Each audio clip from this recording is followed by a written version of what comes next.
with few exceptions, all of the Honda engines I've torn down on this channel were blown up in an extremely catastrophic way. And today we're going to continue that trend with this 2009 Honda Civic 1.8 liter four-cylinder. This is an R18 A1, which came in the 2006 to 11 Honda Civic, not the SI. It's 140 horsepower, port injected, single cam, 16 valve, all aluminum four-cylinder, and these are pretty good engines. I see them 250, 300, 350,000 miles. I don't get a lot of calls for these engines, which is why I don't buy the cars these engines come in, and I never really seem to have them on the shelf. That doesn't mean that they can't fail.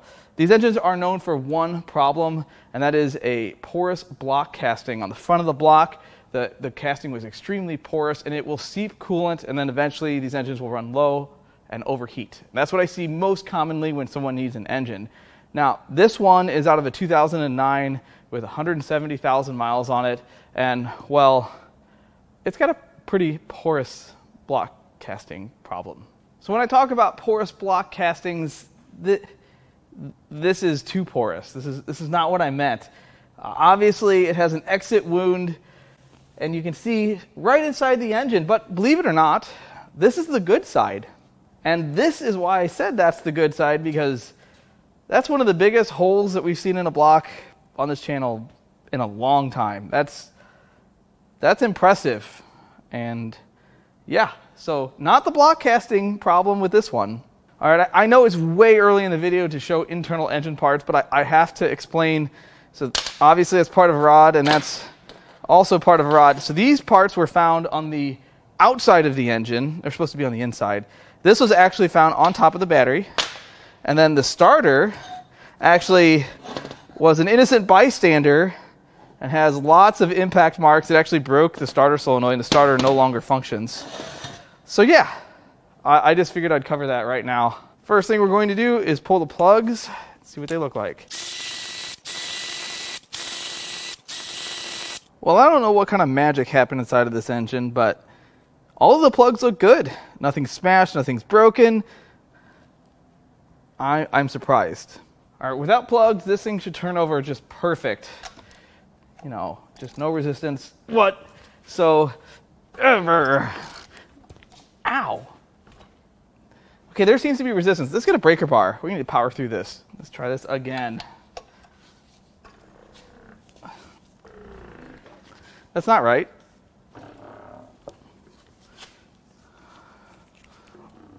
But it does turn all the way over. I guess that's a plus, right?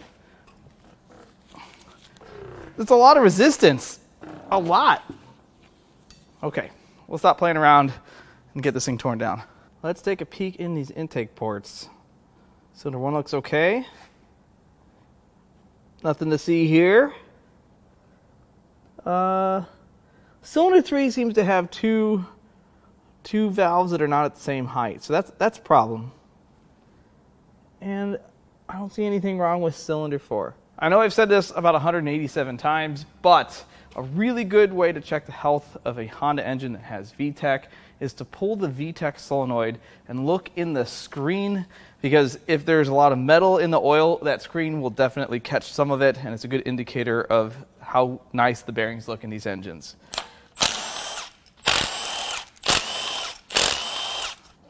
Is there more to that?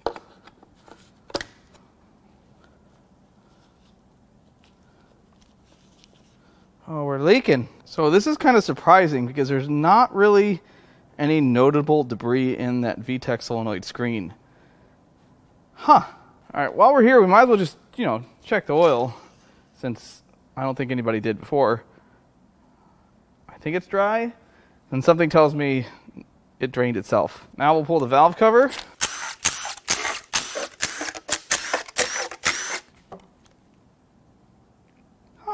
That's actually pretty clean in there. So this all looks pretty good in here. I don't see anything broken.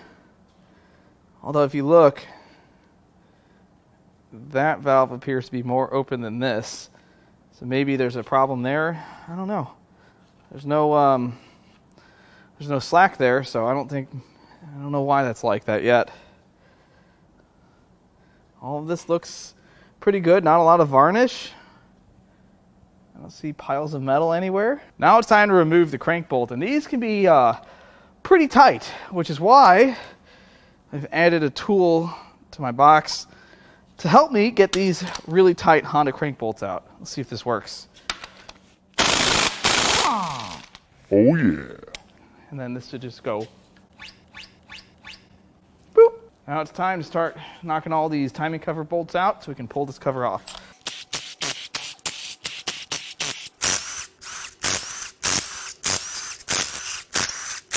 I think that's all of them. Except for this one right here.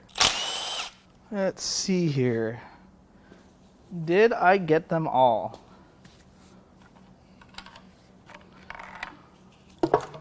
I'm going to go with yes.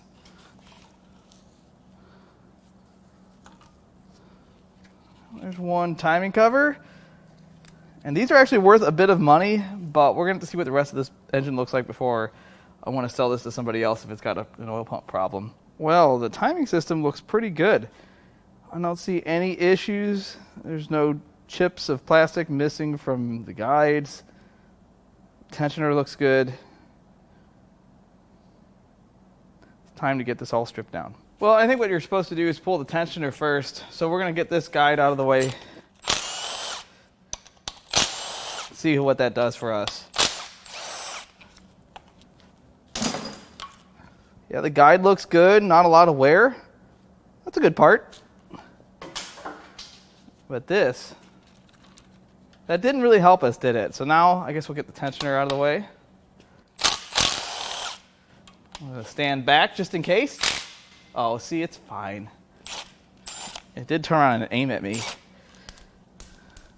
Tensioner looks good. I got to take that out to get that out. So I guess I need to take the cam gear off to get the chain off. Or not. Nope, I don't know what I'm doing. It's a nice, really nice chain though. Yeah, it looks really good. We'll keep that one. Let's get this last guide off. That was tight. Another perfect looking guide. At this point, I could pull the cylinder head off, but instead, we're going to pull the valve train out of the head to see if we can see any more damage.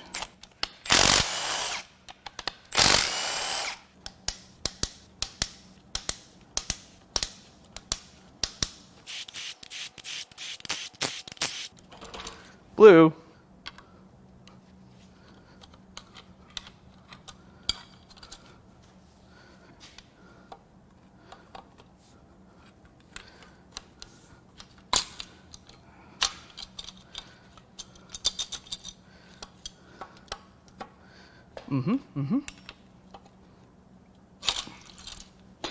I like to pull this complete. There we go. Well, I got a rogue spring. That probably came out of the valve train. I don't see any others. This all looks pretty decent. I'm pretty sure this is like the J series where the cam goes that way. So let's pull the cam out of it next. Now that I've pulled all the resistance off, this is going to be fun to take off.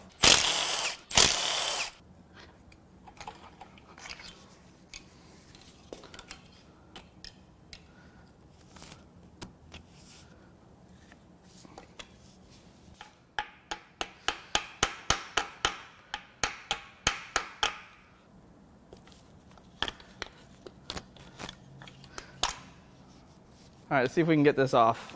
You're right. Oh, happy. Now we should be able to slide this cam backwards, I think. Is there something that keeps this? Oh, there's a sensor in the way. There, now this cam should just slide right out.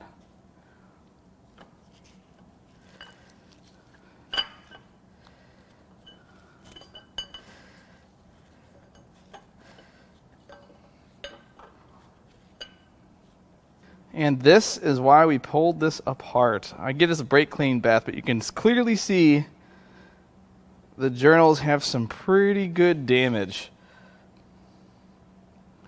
That is not what you want to see. See, now, had I not pulled this apart and I didn't see any valve damage or combustion chamber damage, one might suspect that they could sell the cylinder head, but I can't because of that kind of damage. And as expected, the cam also has some damage, especially right there.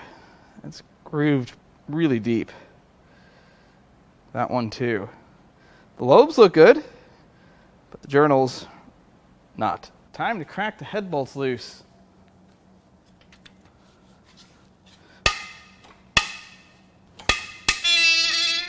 Oh, is that so?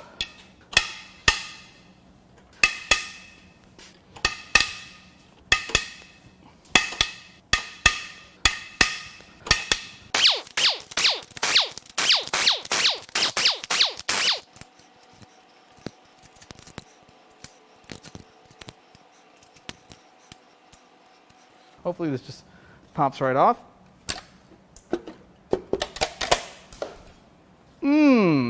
Okay.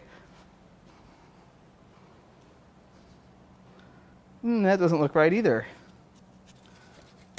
Well, the overwhelmingly obvious feature of this engine is the sheer volume of carbon on the top of the pistons. It's a ton. I guess this thing wasn't really driven that hard. You know, that old Italian tune-up will usually clear most of that up. You got to do that every now and then. Cylinder walls look okay. But cylinder 3, there we go. It has rotated in the bore and it's obviously struck the cylinder head. That's why it's got clean spots. And then cylinder 4 also rotated in the bore, but no clean spots, just lots of carbon. As far as the cylinder head, cylinder 1, lots of carbon. Status quo for cylinder 2, but cylinder 3 has obvious damage from being struck with a piston. They don't like that. Now, I don't know if the valves made any contact, but the piston certainly did and left its mark. Cylinder 4, much like 1 and 2. Before we do our test, I want to turn this engine over to see what it looks like as it rotates. Once the bolt gets tight, the crank should start moving. This is requiring a lot of force. Oh, here we go. Uh-oh. Cylinder 4 does not reach the top of the bore. It's supposed to be in line with cylinder 1. And 3 is just, it's just static. It's just not moving. Okay, I think I might have reached a point where it's locked up. Yeah, we're gonna cause more damage. So, we know we've got a problem, so let's do our test. Cylinder 1, pass. 2, pass, but loud. Cylinder 3, fail. And 4, pass, but I'm not, there's problems here. So we know we've got a broken rod somewhere. So let's flip this thing over, but before we do that, we need to drain it. Well, let's see what kind of engine sauce this thing has in it.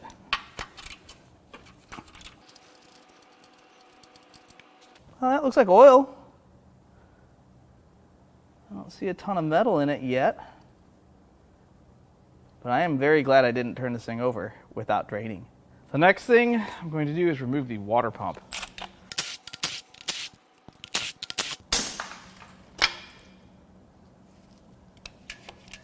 Well, that looks pretty good. It's an ASIN pump, so that's good. It's either original or it was replaced with a factory component. Coolant looks good, no corrosion. It's not leaking out of the weep hole. It's really unfortunate that this pump will never get the chance to pump water again through no fault of its.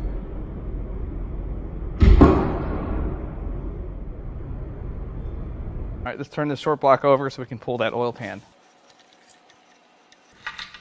Ooh, it sounds like a cash register. Should I not pull it that way? I do want to pull it that way. First, I need to take this bracket off. That is in the way. Oh, hey, look. Part of the block. Ew, and a cigarette. Gross.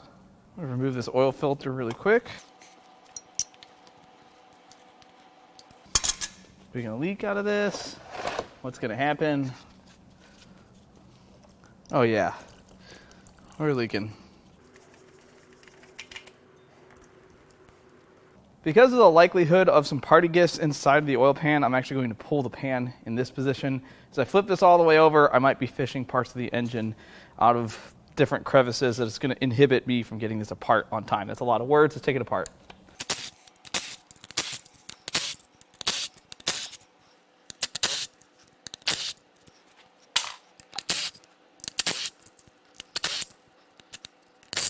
Okay, let's see how we can pull this off.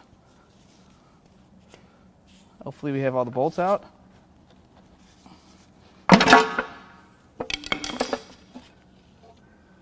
Oh, yeah, there's some stuff in there. Yep, Now we can turn this all the way over.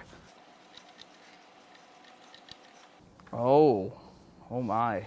So inside the oil pan we have a ready to install wrist pin with no damage. A rod cap, yep. There's the wrist pin bushing out of the small end of a rod. There's the small end of the rod that's been opened up. Rod cap bolt. Other rod cap bolt. And a piston squirter. Oh, there's the other part of the small end of the rod. And then we have this goop. There's some bearing material in here. There's some piston nuggets in here. Nothing too big. More of an appetizer than anything else. Yeah, that's not good. And the oil pan has some damage. Not that these pans are worth anything, but it looks like a couple hits in the right area caused a crack right here. So this will go in the scrap bin. There's some more of that muck. It's the only real damage I found inside this pan. Now we'll get the pickup out.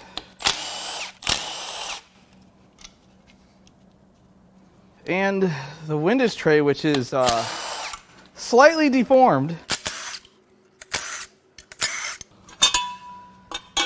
Yeah, there's definitely several impact marks there and there and there. Ooh.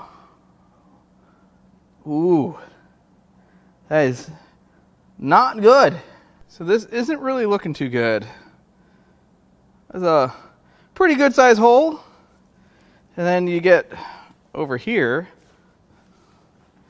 and it's a massive hole. It actually destroyed the teeth on the reluctor wheel. And this is just gone. It looks like that journal's clogged, actually. Piston's still there. I think at this point now we're going to try to pull the rods and pistons out, and then we can get the bed plate off, pull the crank, and get a good idea of how bad this is.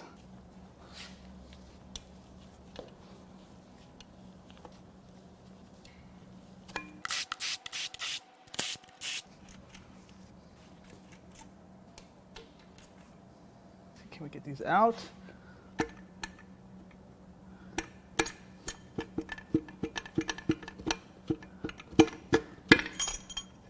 There's one.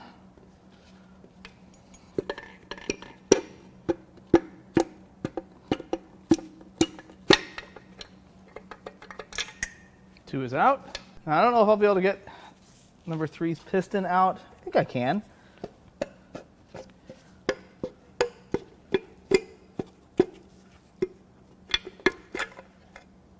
That's most of it. And then number 4.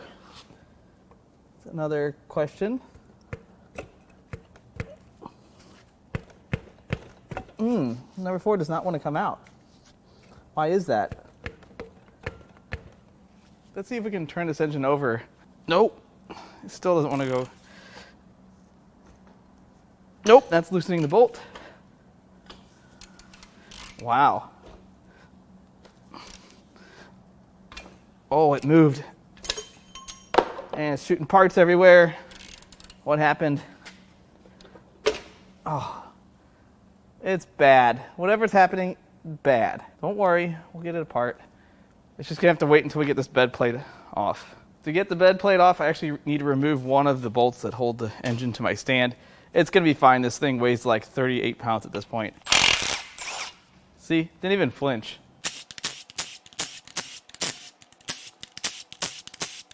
Now the main cap bolts.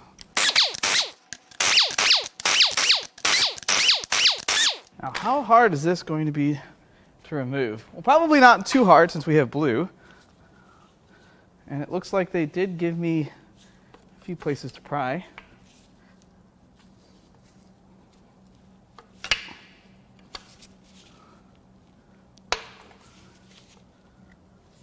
Oh, it smells bad already.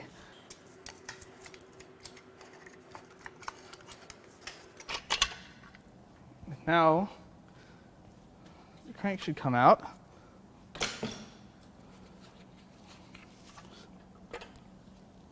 Now we can see if we can get this one out here. Ah. Whoa!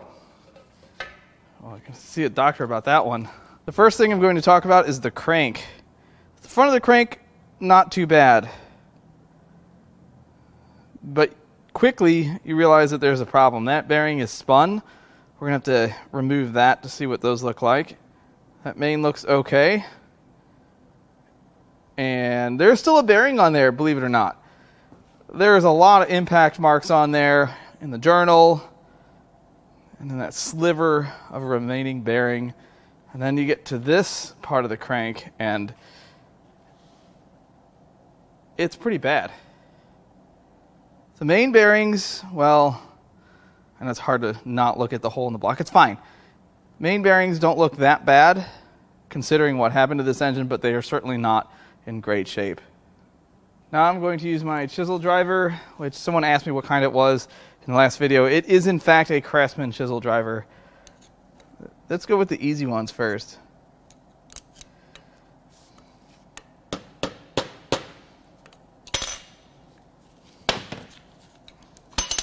Well, that wasn't too bad.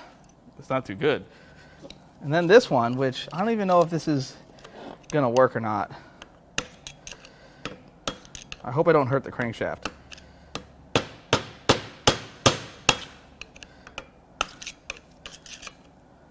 I swear that's it's a bearing. I swear. I don't know, guys. This may not come off of this. I don't know. That might just be the crankshaft. So I can't see a seam on this side. That just might be the crank, and the bearing might be just in this pile of muck that came out of the oil pan. There's definitely some metal transfer there. Now, it's hard to look at just the bearings, but cylinder 1, there's definitely some damage. Cylinder 2, lots of delamination.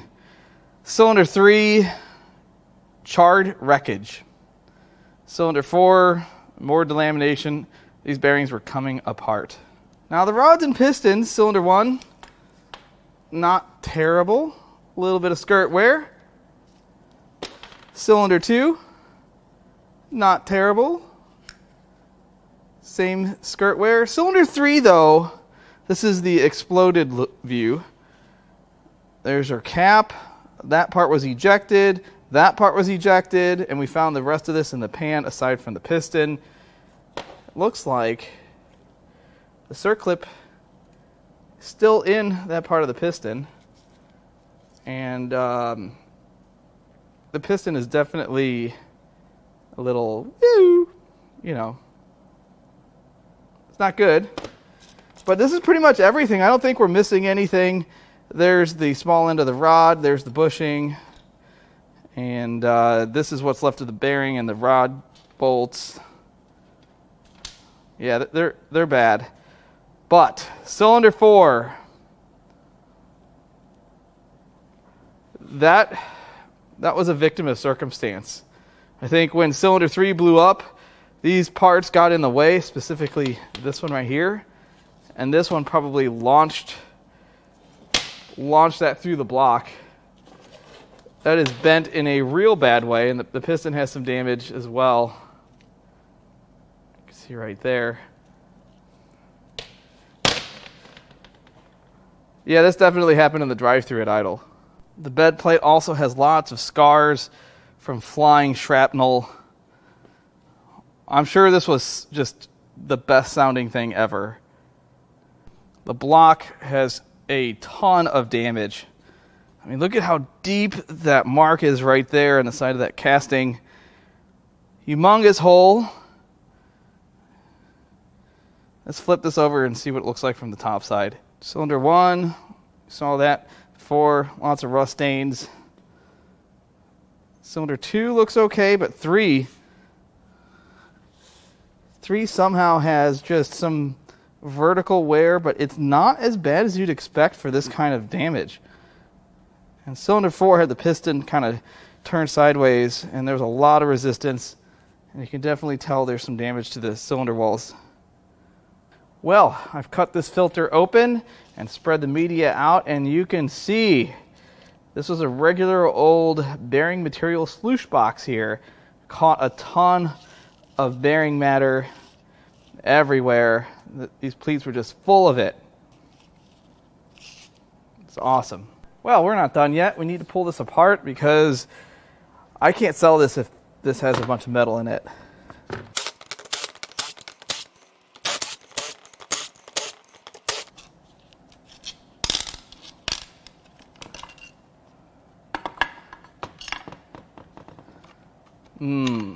Gritty. Yeah, that's not good. Let's give this a bath so we can see what its condition is. And I'm making a big old mess. Fine. There's definitely been metal run through this pump. Look at the wear on that housing. There's definitely wear there. You can even see there's bits of glistening material on this. It's not good. And the housing also has some damage. So yeah, I can't sell this cover. I also noticed, looking at it a little differently, there's some wear here and here, and I guess that's from the timing chain. So maybe there were some problems with the timing system, although maybe the fact that it has a oil pressure driven tensioner lost its tension when it lost oil pressure. I would consider this an atypical type of failure for one of these engines. The R18 is a very widely produced engine. They made a ton of these engines, which means if a small percentage of them have failed this way with a hole in the block from a thrown rod, there's still a lot of failures that have happened this way. These engines are, for the most part, pretty reliable. I wouldn't be scared of them, and I certainly wouldn't judge these engines based on the one we tore down. I think this one was for sure starved of oil. But the perception of Hondas is that they have made some very reliable cars. Perception isn't sold in 1-quart bottles. There's no replacement for checking your oil, making sure you have the proper oil level, and changing it on time. If you want to avoid having your engine on this channel, that's all you have to do. This engine has virtually nothing that survived. All of these parts are going to end up in the scrap bin. So if you'd like to buy anything for your desk, because that's the only use for any of this stuff, I'm going to leave our email in the video description. If you'd like to buy parts off of anything else I've torn down, or off of this GX 470 with a couple dings in it, you can also go to importapart.com and peruse our inventory. I've been uploading our parts cars just about every single week. I really hope you enjoyed this teardown, and you all owe my friend Jim a huge thank you for this, because he's the one that provided this engine for us today. As always, I love all the comments, all the feedback, and even the criticism. I love it all, and I'll catch you on the next one.